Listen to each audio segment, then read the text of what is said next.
नमस्कार, मैं doctor Anamika, gynae and fertility consultant from Midas. आज हम चर्चा करने वाले हैं कि RH नेगेटिव प्रेगनेंसी सामान्य प्रेगनेंसी से ज़्यादा खतरनाक क्यों है। RH नेगेटिव प्रेगनेंसी क्या होती है? हर एक इंसान का एक ब्लड ग्रुप होता है, वो या तो पॉजिटिव होगा या नेगेटिव होगा। ये डिसाइड होता है कि उसके रक्त में, खून में जो RBC सेल्स हैं, उनके सरफेस पर RH एंटीजन है या नहीं है। अगर है तो वो RH पॉजिटिव हैं, जो कि ज़्यादातर लोग होते हैं, और अगर नहीं है तो वो RH नेगेटिव हैं, जो कि कुछ लोगों में पाया जाता है। RH पॉजिटिव या नेगेटिव होना जेनेटिकली डिसाइडेड है।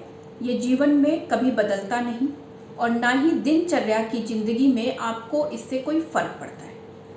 मगर प्रेगनेंसी के दौरान ये एक बहुत ही महत्वपूर्ण टेस्ट है जो सबसे पहले एंटीनेटल प्रोफाइल में किया जाता है। गर्भावस्था में RH नेगेटिव प्रेगनेंसी कैसे खतरनाक हो जाती है? अगर आप RH नेगेटिव हैं और आपके पार्टनर भी RH नेगेटिव हैं तो आपको कोई खतरा नहीं है। खतरा तब होता है जब एक RH नेगेटिव मदर एक RH पॉजिटिव फीटस या बच्चे को कंसीव करती है, और ऐसा तब हो सकता है जब आपके पार्टनर का ब्लड ग्रुप RH पॉजिटिव हो। अगर पार्टनर का ब्लड ग्रुप RH पॉजिटिव है तो 50 से 70% तक चांसेस होते हैं कि बच्चा RH पॉजिटिव कंसीव होगा, और ऐसे में माँ और बच्चे के ब्लड ग्रुप में एक इनकॉम्पैटिबिलिटी है, अंतर है। माँ RH नेगेटिव है और बच्चा RH पॉजिटिव है।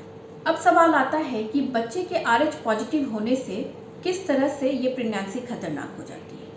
पहली बात ये समझिए कि RH नेगेटिव प्रेगनेंसी में माँ को किसी तरह का कोई खतरा नहीं होता। जो भी तकलीफ़ या रिस्क होती है वो बच्चे के लिए होती है।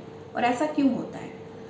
क्योंकि गर्भधारण के दौरान बच्चे के ब्लड सेल्स माँ के ब्लड सेल्स से मिल सकते हैं, थोड़ा बहुत बैकफ्लो से उसके सर्कुलेशन में जा सकते हैं, और जब ऐसा होता है तो एक RH नेगेटिव मदर उस ब्लड सेल को फॉरेन मानती है, फॉरेन बॉडी।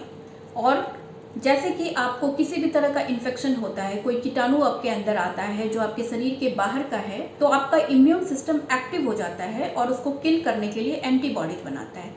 सेम प्रक्रिया यहाँ शुरू होती है। RH नेगेटिव मदर के अंदर जब शिशु का RH पॉजिटिव ब्लड अंदर आता है तो इम्यून सिस्टम एक्टिव होकर एंटीबॉडीज बनाता है और उस सेल को किल करने की कोशिश करता है। जब आप पहली बार प्रेग्नेंट होते हैं तो जो ब्लड सेल्स बच्चे से आप तक आते हैं वो कम मात्रा में होते हैं, और जो एंटीबॉडीज बनते हैं उसको आप ही का इम्यून सिस्टम किल कर देता है, उस आपके बॉडी में ही रह जाते हैं, बच्चे तक पहुंच के उसको हार्म नहीं पहुंचाते हैं।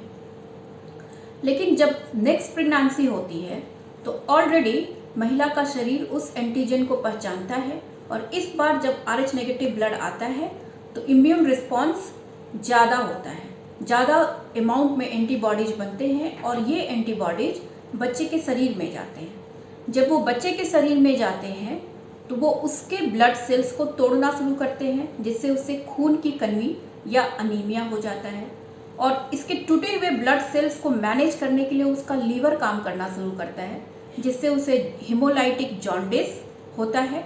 और ये जब सिवियरिटी बढ़ता जाए तो अनीमिया और लीवर फेलियर के कारण बच्चे में हाइड्रॉप्स यानी पानी का जमा होना, कार्डियक फेलियर, और अंदर उसकी जान को भी खतरा हो सकता है। आज हमने समझा कि RH नेगेटिव प्रेगनेंसी किस तरह से खतरनाक है। नेक्स्ट वीडियो में हम समझेंगे कि किस तरह से इस प्रेगनेंसी की देखभाल होती है, कैसे उपचार होता है, ताकि बच्चा और माँ दोनों स्वस्थ रहें।